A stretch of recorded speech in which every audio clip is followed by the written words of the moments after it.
Hello, parents and families. Thank you so much for joining us for the Campus Life and Student Engagement Parent and Family webinar today. If you have joined us previously for another parent and family webinar, welcome back. It's great to see you again. If you have not, my name is Jonathan Moss, and I serve as one of the associate directors here in our new student and family programs office. And I just want to say we're thrilled that you are joining us, and we are super eager to welcome you and your students to Duke's campus in just a few weeks, and we'll be here before we know it. So to kick us off before you hear from the campus life and student engagement experts themselves, we have a few housekeeping items that I'm going to go over. So first things first, we do have a Q&A function available throughout this webinar that is located at the bottom of your screen.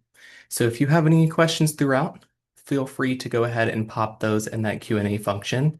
We will be answering those either live or via the chat at the end when all of our campus experts have finished their questions and presentations. Additionally, because of the Q&A function, our chat is disabled. And then lastly, this webinar is also being recorded and it will be available via our webpage within 72 hours. So feel free to go back and hear the experts themselves and get some additional resources as needed. So with that being said, I will pass it off to the experts themselves. And there's no better person at Duke to start this conversation other than Ben Adams, who is our Senior Associate Dean of Students for QuadX. So thanks so much, Ben, for being here.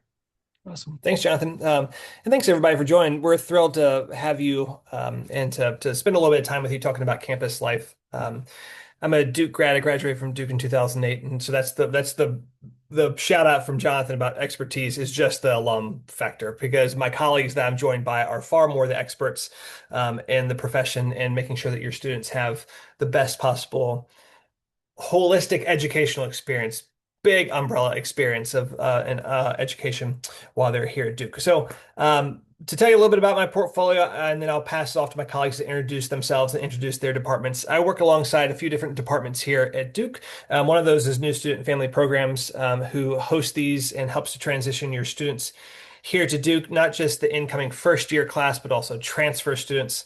We also walk alongside you as families throughout your child's career here at Duke.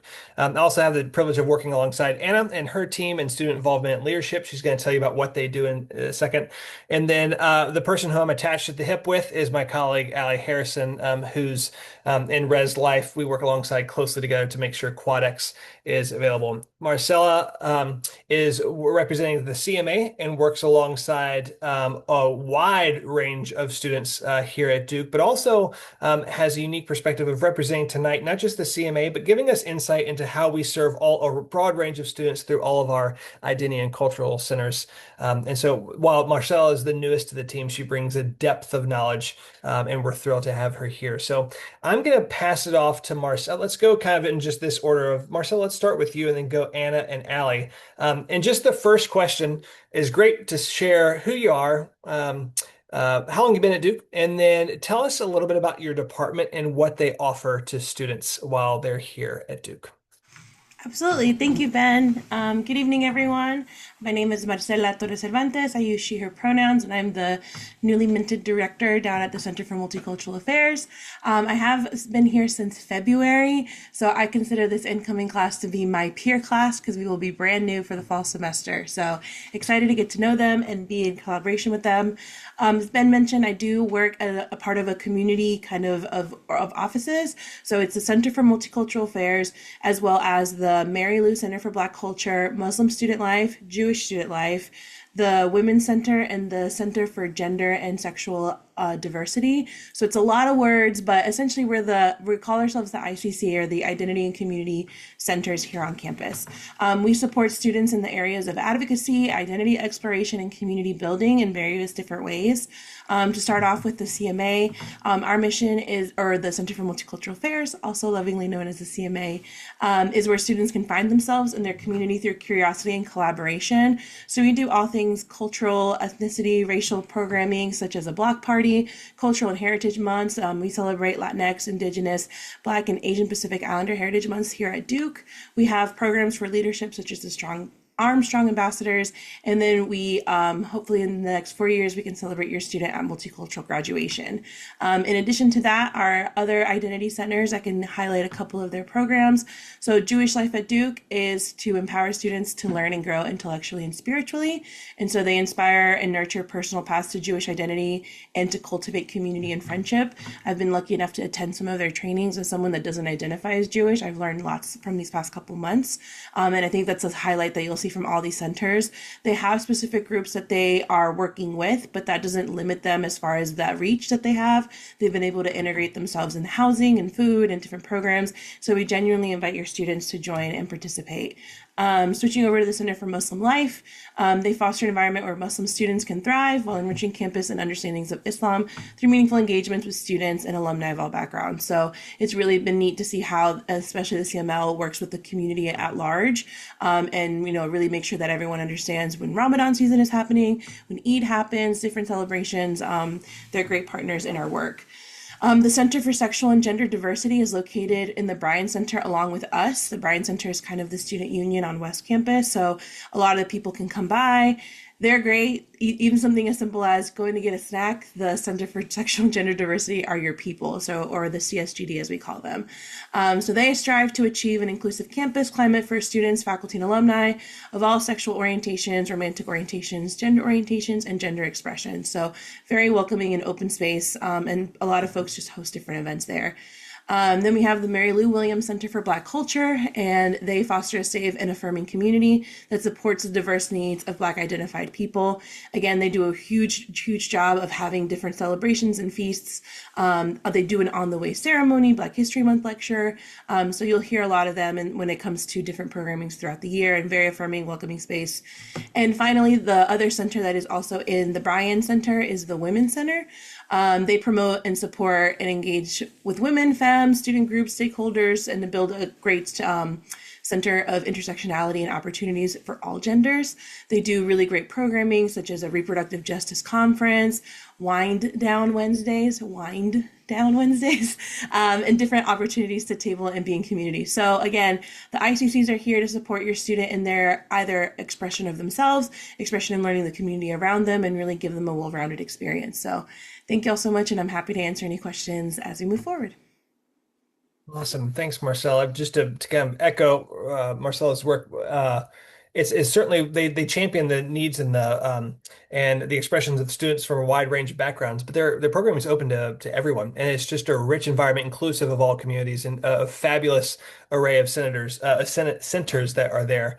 I was super active in the CMA when I was a student here, and so it really is. Phenomenal spaces where students can discover themselves and discover their classmates in deep and meaningful ways. So thanks for your work that you do. Let me pass it off to Anna. Hi, everyone. As Ben said, my name is Anna Lennon. I'm the Director of Student Involvement and Leadership at Duke, and I've been here for 8 years now, which is wild to think about. Our office is really, I say, sort of the center of finding a third space on campus. We talk about a place where you work or go to class, a place where you live and you have that part of your life. And then when you think about that involvement and leadership, it's the other place that you find a home. So for some students that might be in student organizations, we have over 600 of those. It might be in the events and programming that our student board puts on, where you get to go to, you go to trivia night every week in Craft House, or LDOC that happens at the end of the year. You probably heard about that if you took a campus tour. And then we also have great opportunities to help develop, practice, and explore your students' leadership, that they get to lean into that and really understand who they are as a leader and how they want to use their amazing gifts to go influence and change the world. So we have a really broad scope of things that students run, can be involved in, can grow in, but overall hope that they are finding a really great sense of themselves and a sense of belonging and relationships and people that they feel seen and heard and connected to in that space. Awesome. Thanks, Anna. Anna's team does phenomenal work, works year round to make sure that your students have meaningful experiences in their clubs and organizations, but the major programs across campus, major leadership opportunities. So there's zero doubt that your student, no matter what they get engaged in, is going to touch Anna's portfolio and the work that she leads. Let me finally pass off to Allie Harrison over in Res Life. Good evening, everyone. My favorite time of year, talking to the families and students about your time coming here to Duke. So I'm Allie Harrison. I serve as the Senior Associate Dean for Residence Life. And I tell folks, if you've looked at other schools and you're like, oh, those are just the halls, that is a piece of it. But really, our team in housing and residence life really is focused on how do we make Duke feel like home, recognizing that Duke is a residential campus. We are not a suitcase campus for our undergraduate students. And so I have the pleasure of working with all of these campus partners because it's not just about, our tagline as we talk about QuadX, it's not about where you live, it's how you live. That really is focusing grounded in when a student comes here to Duke, they're going to live on campus. The majority of our students will live on campus all 4 years, even though we have a 3-year requirement. And this becomes their home, and Duke is a microcosm of the world. Like they're learning across difference with each other. And so, with that, our residential campus has about 6,000 students who live on campus, and that sounds like a lot, but our staff of over about 200 student leaders who serve in RA and graduate capacity roles, and then our professional staff members who work in community are really focused, one, on how to make this feel like home for you.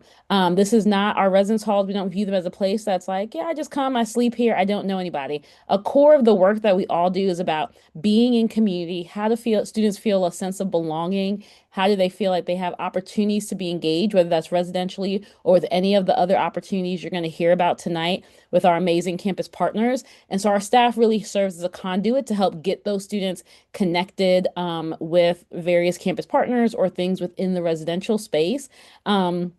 Also, with that, is also helping our students think about how do we live in community across difference. We know that for many of our first year students, some of them may have never shared a room before. Some of them may have never, Duke may be the most diverse, the least diverse space that they've ever been. That it's on that spectrum. And so really our team is here to also help our students from deal with a variety of things on one, like, are you a night owl? Or are we waking up early together? From that to just how do we live in community? How do we share? How do we talk about differences and living with each other? And so really spending a lot of time doing that. And the last thing I'll also last two things I'll highlight residentially, also thinking about this concept of well-being and creating a culture of care on campus. We have to care about our neighbors. And so spending a lot of time encouraging our students that you have to be well yourself and recognizing those proactive elements to do for yourself, but then also when things aren't right, how do I know the resources?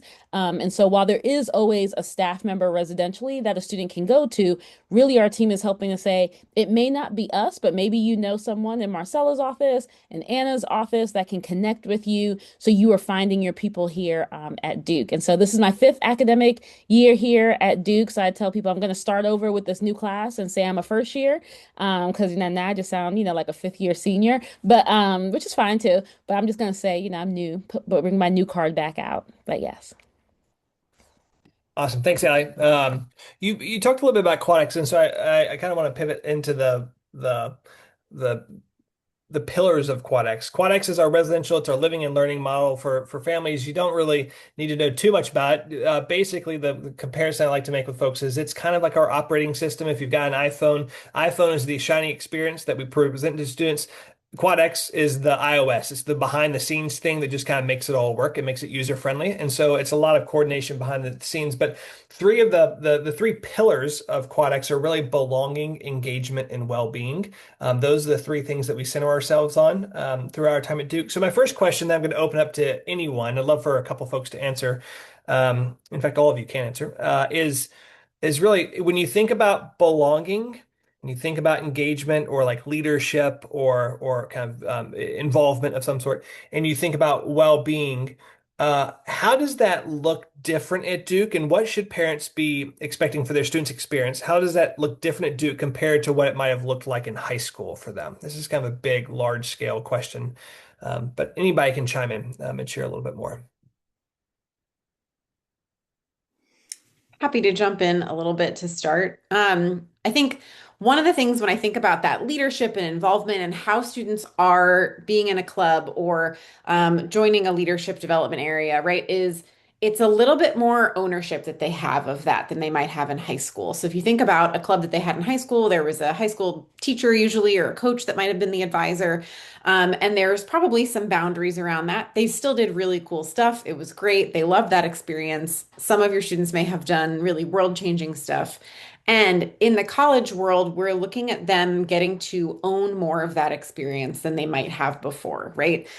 For many of them, they're 18 now and they might not have been before. So there's an ownership of that that's different. And we also want to help them work through the challenges of that differently, right? So if you think about a student org and having a budget and processing and purchasing things, we have an amazing team that does that because it's not me. And they're wonderful at supporting them through that. But students having to sort of hit the rubber meets the road of like, oh yes, we have this kind of budget and here's how we spend it and figuring out some of that in ways they might not have before in a student org space. But also, how do you deal with the fact that a whole bunch of your exec board members are maybe not getting along and you're the one who's tasked with managing and leading this group? And so you can come to your advisor, you can come to our office and say, this isn't working. Help and we'll give you advice. We want to help coach you through that. If something is ever really bad, we have some care referrals and we can jump in and support. But that's not really what usually we're talking about. And so we want them to learn and practice those skills in a very real way, right? It's very real. The things that happen at college are real, but also that set them up really amazingly to be able to say in their next step after college in that interview, yeah, I've managed a team of 10 people on an exec board, and I have dealt with the fact when we had a conflict and it did not work. And the first couple things I tried to deal with it did not go through, did not really solve it. And I learned from that. And here's how that leveraged me forward. So the ownership that they get to have of that experience and that engagement in college is really different and at another level for them. And they're growing into that when they get here. So sometimes there's some growing pains in there, but I think it's a really cool thing. And it's why I love doing this work that we get to see them through that. That's awesome. Yeah, Marcel, go ahead. Nah, I just wanted to jump off of what Anna was sharing because with the ICCs, a lot of the time, part of that challenge is also self-reflection and kind of coming to terms with who am I outside of my high school environment, outside of my hometown, outside of my family unit, and really getting to be in touch with their individual selves. So the different ICCs kind of offer spaces for students to ask those questions of, this is how I learned it growing up. Is that different? Is that the same somewhere else? Does this look different in other places? Or, oh wow, we grew up on totally different sides of the world and we have this in common. How neat, right? And so being able to have space that really invites people, again, whether it be through religion, through self-identity reflection, culture, what have you, or even just a place of curiosity. I'm from North Carolina myself, and I grew up in a pretty monolithic small town. So I remember when I went away to college for the first time, it was the first time I met Jewish people, and I'd only ever heard of like kosher food, like it was this like big, ooh, I wonder what it is. And it was nothing surprising, I guess. I was like, oh, this is food. Like, okay. But it was just like having that eye-opening space that I felt comfortable to ask questions, be curious, and stay open. And so that's what we try and do with the ICCs, really create an environment where the questions can be answered. They can host events if they're like, I don't see enough of myself here. This is how I would like for it to show up. We encourage our students to ask those questions, to push us forward, and really create an inclusive environment where everyone can show up as themselves. Yeah, I would add, I think, to piggyback off what Marcella just shared, I think it's interesting because for many of our students in high school, their Duke students were a lot best in their class, top doing so many things.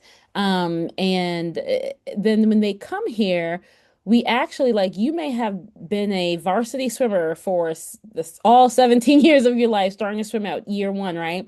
But when you come to Duke, we're going to say, do you really want to continue that? Do you want to enhance and deepen that experience? Or do you want to try something brand new? Right. And so like going back to that point of like that reflection, I feel like one of the things that the research has shown us is that our students providing space and opportunity, not only in the classroom, but in co-curricular spaces outside of the classroom to reflect, to slow down, to try things that you've never tried before and reflect on what that looks like, to create healthy spaces for them to fail and learn together because there's learning through failure or whatever your kind of concept of failure is.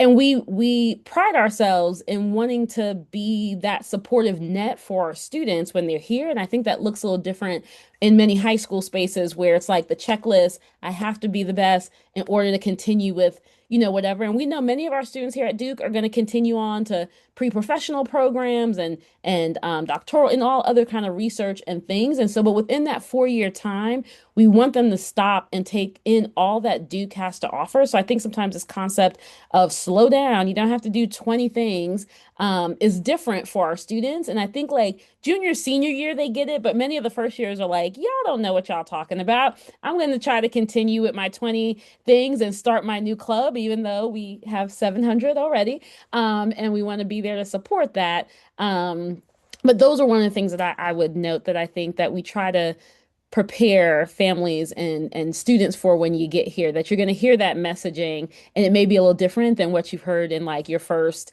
18, 20 years of life. I think that's a great point, the self-reflection piece, because I think some students some students are they're dead set on med school, and quite frankly, they should be dead set on medical school because we want them to become doctors and they're going to be brilliant doctors, and that's great. So long as they've stopped to pause to consider other things and kind of confirm their belief in med school. That's kind of what we're hoping. It's not that we're trying to convince anyone to go a different path, or we're just trying to get them to say, have you just been told that you should go to med school your whole life, or should you think of other things? And so long as we're affirming students in that space, the language that a colleague and I have been using a lot recently is around Duke outside the classroom is also just a living laboratory. It's a place for students to tinker with some new ideas, but also to kind of test their hypothesis of who they want to be, try it out, and then so if they get the results back of like that's not actually who I want to be or who I want or the path I want to pursue, then you've got the space and the freedom here at Duke to really unlock anything that you want to pursue. And so that laboratory or that reflection, that space to try out new things, to kind of discover new things, deepen their current engagement, all great options. There's as many opportunities and ways to do Duke as there are students. They're all going to choose different paths, and we're here to support them along the way. To kind of take it to a question that I think is front of mind for a lot of families and a lot of parents these days, even though we want them to slow down and to not be present to who they are, where they are in that moment, still a lot of it is thinking about how is Duke preparing me for life beyond Duke. So I'm wondering if you all might talk a little bit about how your department in particular sets up students for success in life beyond Duke. So anybody can take that question. I can start us off with this one. Um, we're trying to create global leaders. We want them to feel comfortable in any room, be able to lead a team of whoever are in the background. And so making sure that they just feel confident and comfortable in any environment that they show up in. And so whether that be through participating in some of our programs, just attending, studying in our space, we really want students to see that Duke is for all and Duke represents all as well. So making sure that we're here, we're sharing space, we're sharing food, we're sharing music. Sometimes it can be as fun and as light as, they're walking down a plaza and they hear music and they're able to come and chat and like try something that they've never seen before. Or it can be more serious where there's something that they have questions about. There's, the world changes every day. Like what pronouns are we even using these days, right? Like having the comfortability to go and ask someone from the staff or attend a program or lead a workshop even eventually. What happens between that sweet spot of 18 to 22, even though there's a lot of other ages at Duke, there is just a lot of curiosity that we really want to foster and help them lead into whatever new environment, not necessarily being the knowledge keepers of it all, because again, everything is always adjusting, rather being confident and comfortable to ask questions, to stay curious, and be able to be in community with just about anybody. And at Duke, you will run into people from everywhere. And it's really neat. So yeah, I think we do a really good job of creating confident leaders so that they can go out and just, be welcoming to all. I can go next. Two things I would say, particularly thinking in a residential setting. One skill is really teaching our students and working with students on what it really means to build meaningful relationships.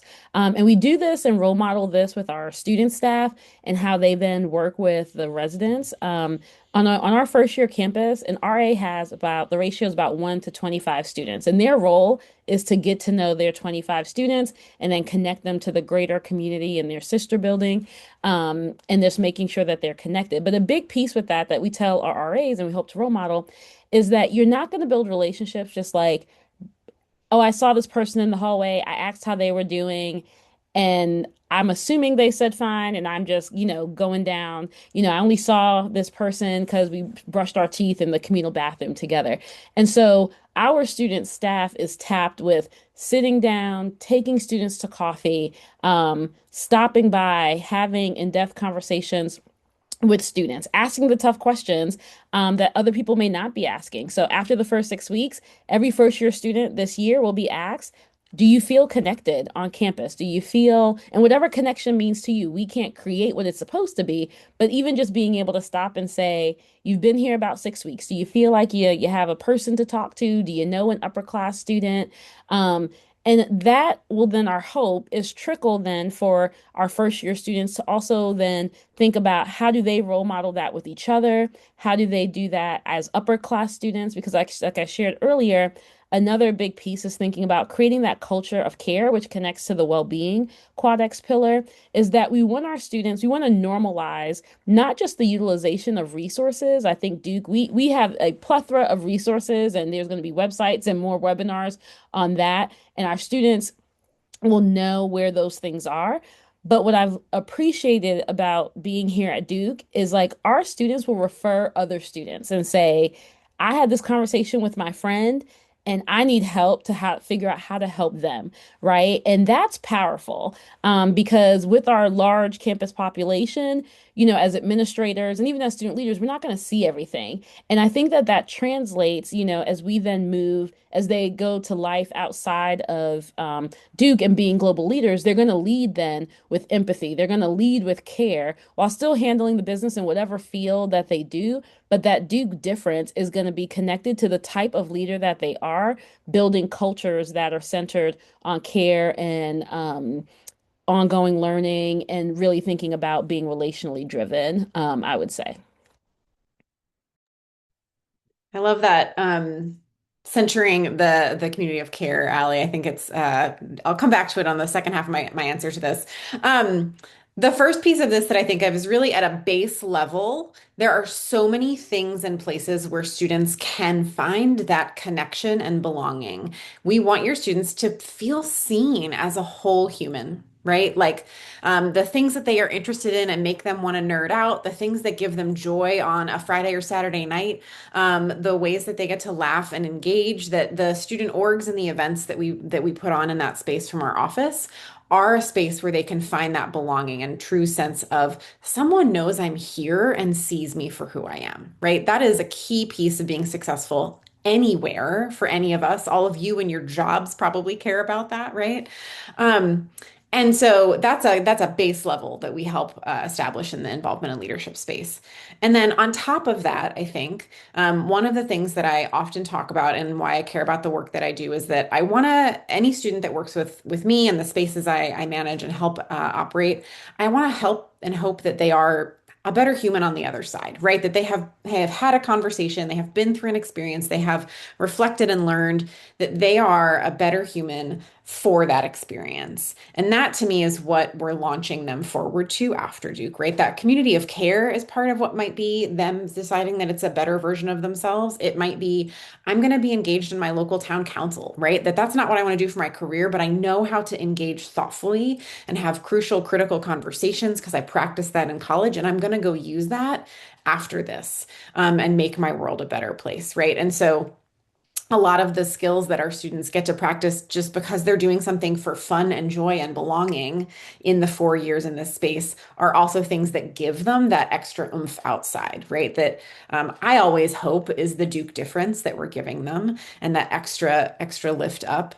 I'll throw an extra shout out there for our Duke True North Leadership Program. It is Ben's analysis of the operating system of the phone. I would say that like True North is like one of the things we're weaving in as an update to that operating system of how we talk about and develop leaders and help build their skills and experiences across Duke. There's a lot more of that coming for your students. They did get some information in their blue book about it that they can go look back up later.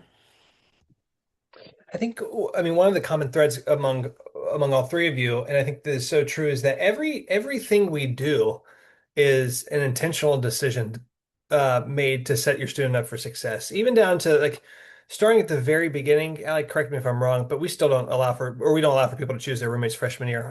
That's been something we pivoted to years ago. That's one of the smartest decisions Duke made, and partially for two reasons. One is students who selected their roommate before they got here. We used to do it when I was a student here, and the request of people to change roommates at after freshman year was much higher for people who selected their roommate than people who were selected to a random roommate, because they thought that by selecting their roommate, this would be their best friend. You'd be best friends forever, and then you realize that person studies with music on, or leaves their socks and underwear all over the place and doesn't pick up for themselves. And then whatever you thought of this bubble of this person comes crashing down. You don't know how to navigate, and the only option is to move out. Um, but I think that even that decision, it's very intentional because it teaches our students how to live with other people and how to like recognize that this might not be my best friend, but I just have to learn how to compromise with this person. Because quite frankly, this relationship is really about us just splitting the cost of living in a room together. Like if like bare bones, nuts and bolts about it. It doesn't have to be my best friend.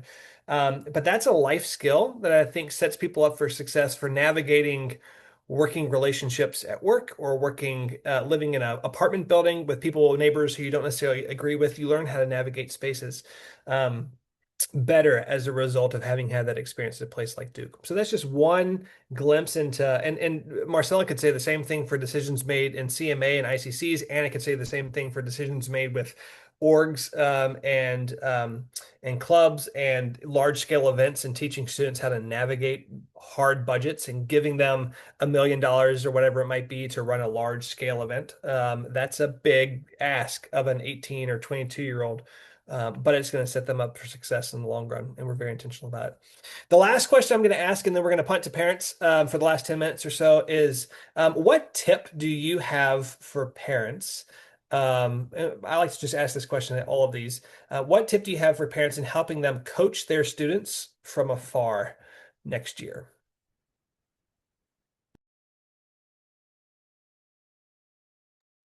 I don't mind starting off. I spend a lot of time with parents. Um, so the two things that I would say is that coaching from afar, um, one is listen and ask the tough questions.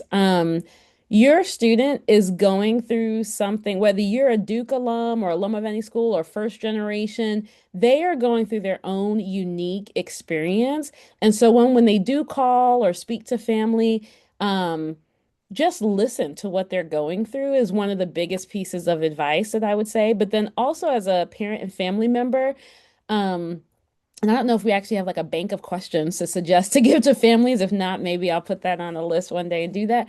But when you're talking with them after a couple of weeks, like ask how it's going and allow space for silence as they're trying to figure it out and explain. Um, ask direct questions.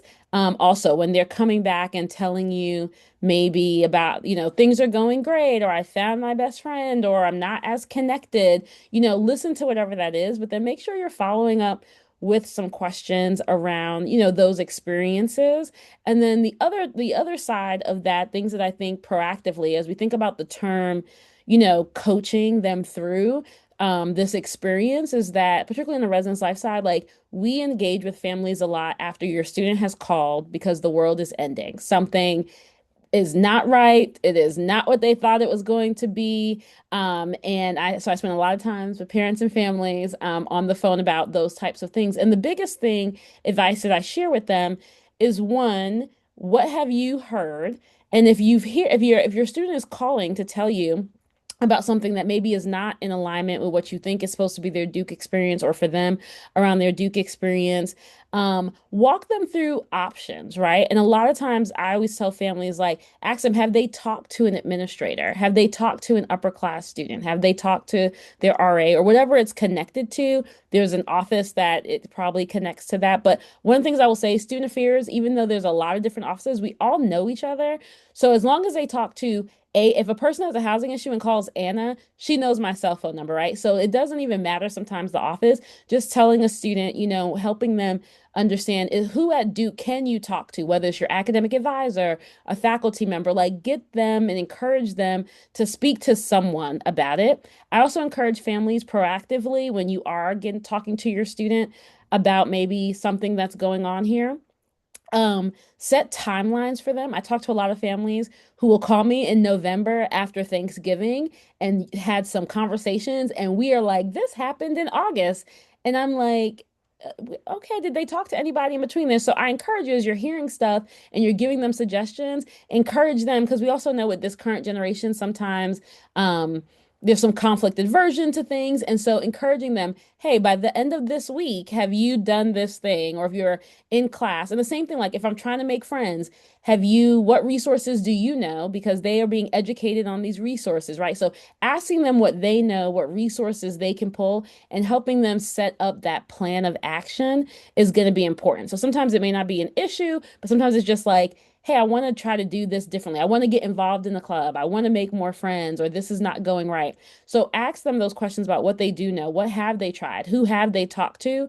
And then again, set some timelines with them to test it out, circle back, because silence doesn't mean that the problem is fixed, right? Silence may just mean they don't want to talk about it anymore. And we see that a lot. We even see that when they meet with us, we think everything's fine. Then a month later, we're like, well, what happened? What's going on? So, making sure doing those types of things.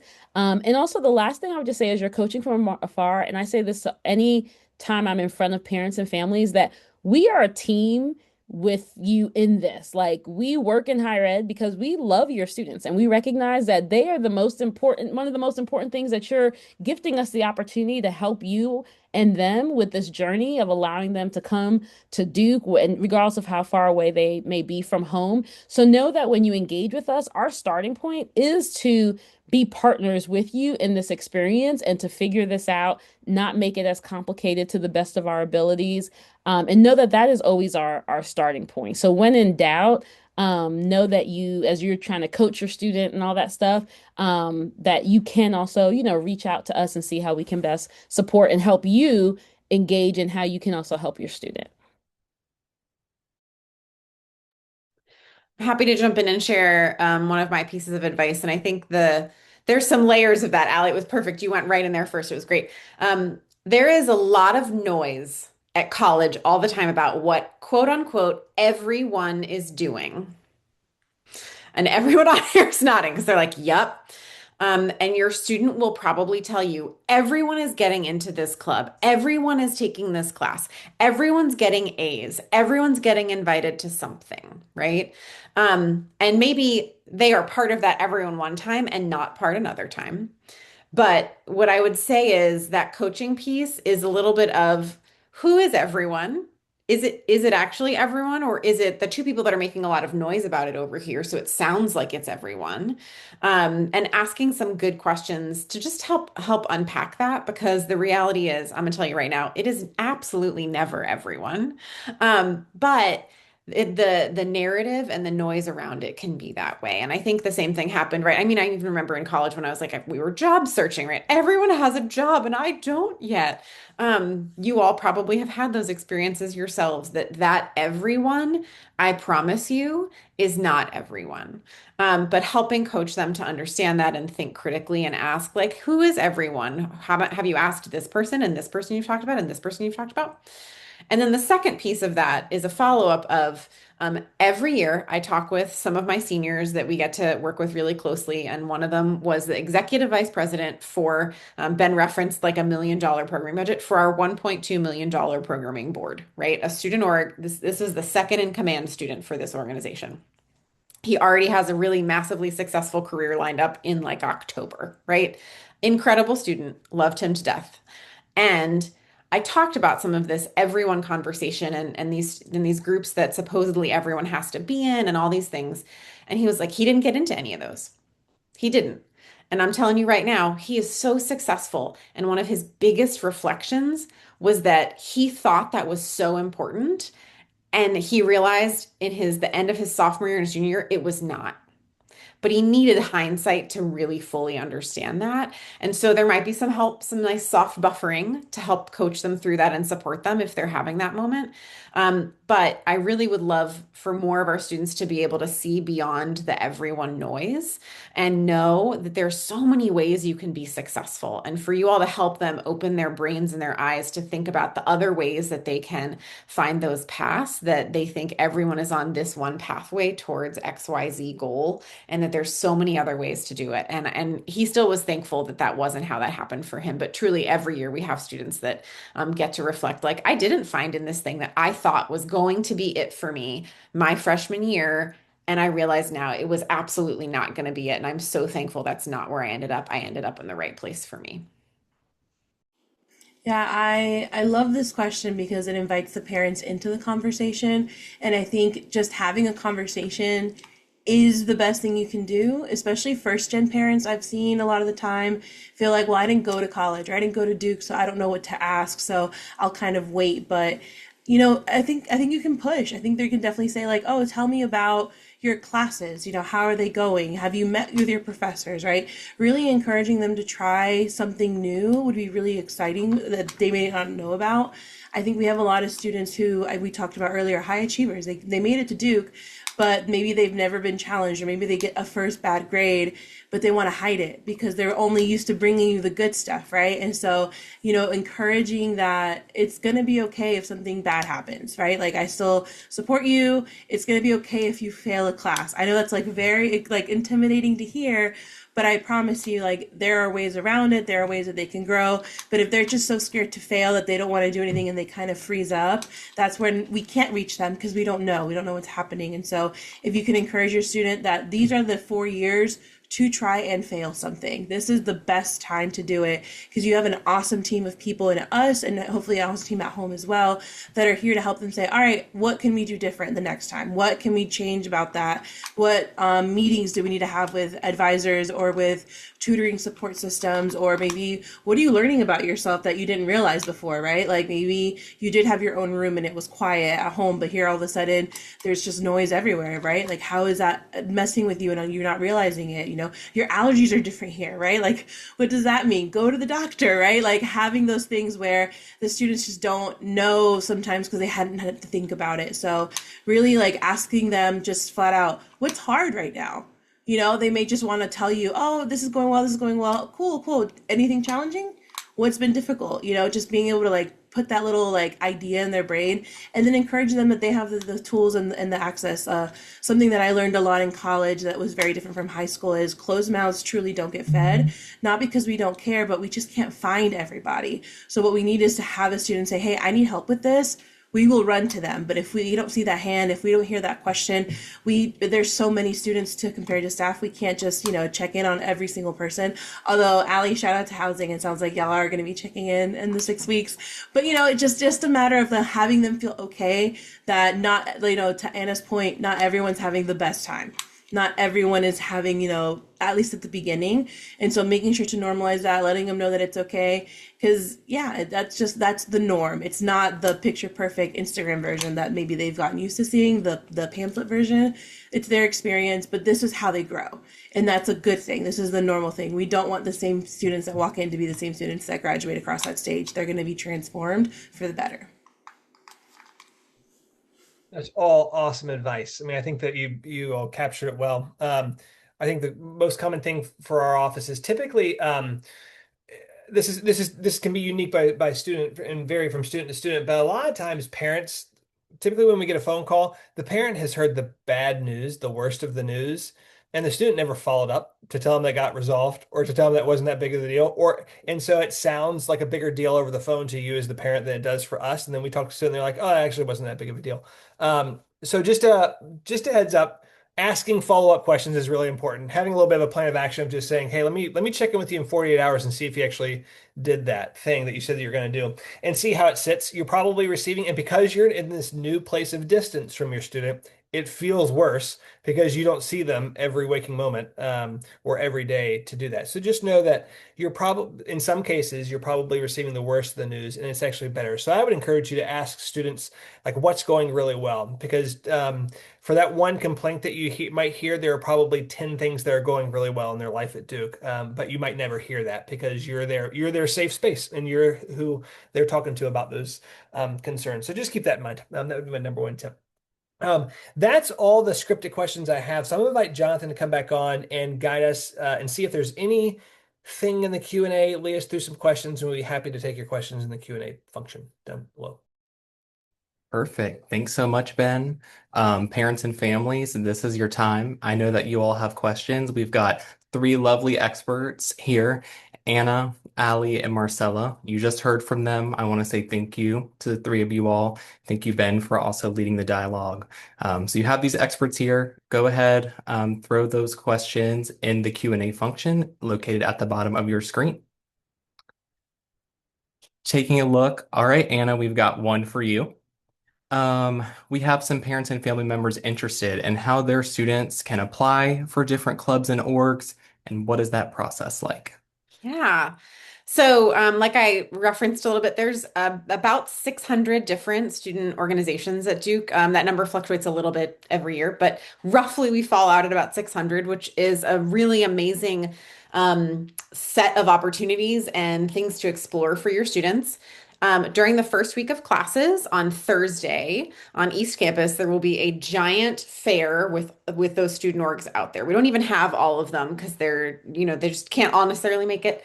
And that's a lot of tables. But we have a good amount of them there. And that is a great time for your students to come walk around, talk to people. My biggest advice is to pick 2 or 3 things at that point in time that they're interested in, not 20. 2 or 3. Um, and that might be an academic one, that might be something they've done before that they know they want to try again, and it might be something totally different that they want to try. So that's my first statement is it is really easy to come to that space, walk around and talk to people. That is, those clubs are there because they want to engage with your students, they want to recruit people, they want to know what you're interested in and see if it's a good fit. All kinds of things from a musical theater group to a group that builds their own race car every year, and they usually bring the race car and park it and then rev the engine. It's very fun. All kinds of stuff. So that's a great space to start for your students to start in finding that information. Most organizations, the majority of them, are pretty open access, and it is as simple as signing up for their list, adding yourself to their GroupMe to know what's happening, and coming to events, right? And coming to meetings and seeing what's going on. You might need to fill out a form so they know if they are the Habitat for Humanity group that you've signed the thing that says, yes, you want to get information specifically from Habitat for Humanity about it. And this is, your size of gloves to get a hammer, right? And then there's also some that are selective and have application processes. At last count, I think it was about 43 out of that 600 that come in that way. Those groups run their own application processes at different points. So some of them will be in that fall semester at the beginning, and then there's a chunk that will also wait until January to do that. And they will certainly be out and talking and for students to hear about those. Some of them fall into sort of pre-professional spaces. Some of them might be a little more social oriented. And then there are a couple clubs that are selective also because they work with little kids, right? Camp Kesem is a really amazing one that I always end up talking to because they do really complex stuff. And so they need some extra support from our team every year to be like, okay, let's walk through all of this stuff. They run a summer camp every summer for kids whose parents have cancer. And that's a really unique experience for a minor to go through, right? But that group needs to be selective because they need to make sure that the people that are interacting with minors are going to behave correctly and pass all of those things and do that. So there's varying sort of levels and ways that those application processes might work. And so it's different because we have so many different groups. But I hope that answers the question. If there's a more specific piece of it, let me know. But for the majority of our groups, it's really about like you get to show up and put your name down and it's fun, or you sign up to go to the dance practice that's happening on Thursday night. So there's lots of really great ways for that they can engage in that. Perfect. Thank you so much, Anna. Alrighty, and Allie, you may be able to speak to this one. Additionally, parents and families, we did have some faculty and residents on some former webinars from Trinity and Pratt, so feel free, we can drop that link for you all to access those. But Allie, what is the role of the faculty member who lives in each of the residence halls, and how involved are they how involved are they really? Yeah, so I will tell you, our faculty and residence program for our first year students on East Campus is phenomenal. So every residential community, our 14 houses, has a faculty member who lives in that specific community. And so their sole role, and their families sign up for this as well, is to host weekly programming to invite your students to be able to get to know them, engage with them. And really, a part of this is to normalize our students engaging with faculty. The majority of these faculty members are not teaching your students in a particular course that year. And so it's really giving them a person who doesn't have authority over them in like a staff way, or you're my faculty member and you're going to grade me, that they have access to talk to, communicate with, flunch with, which is, connecting over a lunch. But all of our faculty and residents host a weekly program in some way, shape, or form. And these are not meant to be, I'm coming in the halls and we're going to talk about the deep darkness of life every week. And some may be that, but some are literally like, hey, let's decompress and talk about how the week is going. Or, hey, we know finals are coming up, and the faculty member may say, I want to give y'all some tips, right? When we do our resident feedback survey, on the first year campus, by far our students across the board speak so positively about knowing who their faculty and resident is that they even go back to events later on as their upper class students, and sometimes try to stay connected, because again, you may have a faculty and residence who is in the School of Medicine, and while that may not be your path. Their role is not to convert you to be a doctor. Their role is to help normalize and talk about your academic experience, connect you to other resources here at Duke, other faculty. If you have questions about research, if you have questions about resources to support you, that's what they're there for. So it's a really great program. Awesome. You heard it from Allie first. Thank you so much, Allie. All right, Anna. So we have one regarding Greek life. Could you give us a 3,000 level foot view of what Greek life looks like at Duke? I know that there's a lot that comes with it. Yeah. So roughly, we estimate, and I'll explain why it's an estimate. We roughly estimate that about a third of our students are involved in a fraternity or sorority in some capacity in a social Greek-lettered organization. There's 4 councils that exist in whole around here. There's 2 councils that are more culturally based fraternal organizations. Those groups are recognized by the university. They work with my office on a regular basis. We advise them. They also have amazing advising partners in some of our identity and cultural centers too. And we help manage and support those processes.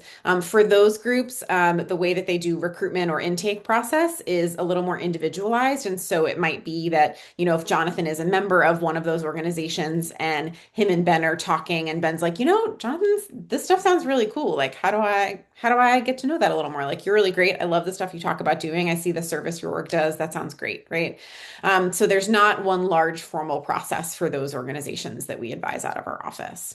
The other two councils are ones that might be more what, when you say Greek life, might be what some folks picture. So those are Panhellenic Council and the Interfraternity Council. Those groups are disaffiliated from the university, so they operate in Durham.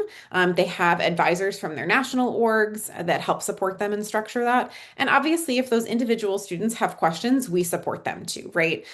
There's lots of times that we have those conversations. One of our student staff is a member of a Panhellenic sorority, and I am always chatting with her about what's happening and finding out what's going on and helping her think how to manage some stuff. And those are not ones that we have a great sort of, I can't tell you exactly when their recruitment schedule is going to be because they are not advised by my office or the university. But I can tell you what I do know about them because it's helpful for you to know anyway. They typically both have recruitment in January. Usually it starts right about after, right when we get back, when those first classes start that first or second weekend.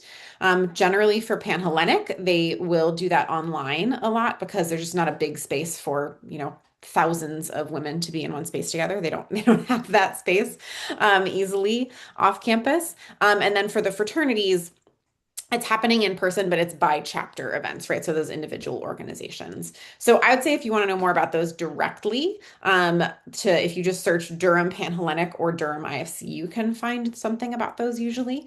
We do have some basic information on our website. We can make sure to drop that link in there as well, that just sort of gives some names and stuff like that. But those groups are not specifically affiliated with the university, and sometimes we still end up talking to those students and sort of offering some support in that space as well.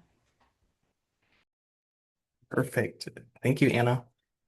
Alrighty, Marcel, I think we have one for you. Can you kind of reiterate how students can get involved with the identity and cultural centers on campus and how early that process starts from when students start to move in? Absolutely. Wait, let me, okay, cool. Absolutely, yeah. So families are able, or students are able to get involved as soon as they get to campus. There will be a huge week of welcome calendar, and they will have all of the opportunities, and all of our different offices and centers will have events, whether that be bagel days or a block party or a breakfast. And so there's really just a matter of the student that's interested in getting connected with certain offices or centers, going to those spaces, introducing themselves. Some of us are currently looking for work study students. And so if the student has work study as a part of their federal uh, financial aid package, we're hiring them, even first year students. And so if that's something that they're interested in looking out for, JobX is a platform where they can be seeking out those jobs, even those without work study. They're also are currently being hired for. So really it's just a matter of as soon as the student is ready. I can tell you that some students come onto campus day one and they're like, I'm here, I'm ready. I stalked your Instagram and I saw this organization and I can't wait to get involved. And we have other students who we don't really hear from until October. That tends to be where homesickness starts showing up. That's where, all right, I had my first really hard exam moment. I want to go somewhere, just that someone gets it a little bit. So we're still open and available. There's no deadline for the students to get involved. So they can just drop by in the space. They can say hello. They can say they want to chat with someone, or just look out for the events that we're hosting. Our social media and then also something called Duke Groups are really just the best places to look for what events are happening. It's a really easy way to kind of sign yourself up for something or just know that something's happening if you want to stumble across it. We try and do as much drop-in things as possible so students feel welcomed in any space. They don't feel like it's already clicky.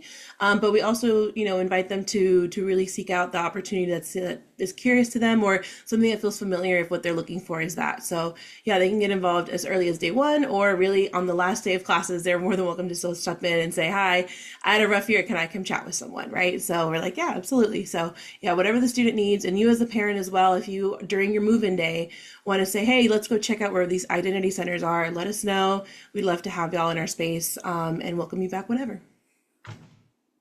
Perfect. Thank you so much, Marcella. And we're going to drop those links too in the chat for you as well. And then last question. I know we only have a short amount of time, and this question could have a very long answer, but could you all just talk a little bit about the difference between a living learning community and Quad X? Yeah, real quick, what I would say, so QuadX has been shared earlier as the operating system for how we work to build the vibrancy through our being a residential campus. So it's not just residence life. Everyone who is here at Duke that touches the undergraduate experience is operating our work through the lens of how do we promote well-being, engagement, for our students as we think about leadership and academic engagement and creating a sense of belonging. So that there are programs under that and the ways in which we work. Like, our one of our core things is that our students are partners with us as we do this. We want to be ambitious and bold with QuadX. And so sometimes it's really thinking about how do we think more creatively to do these things to transform our undergraduate student experience. So QuadX, more big picture, a living learning community. So while we do have our various residence halls and our quads, first year students, you will live on East Campus. Some of you, I believe the deadlines and things have already passed. You may participate in a focus program, or you may be in the constellations. And so that the focus programs are considered essentially like where you have some shared experiences with students on a topic.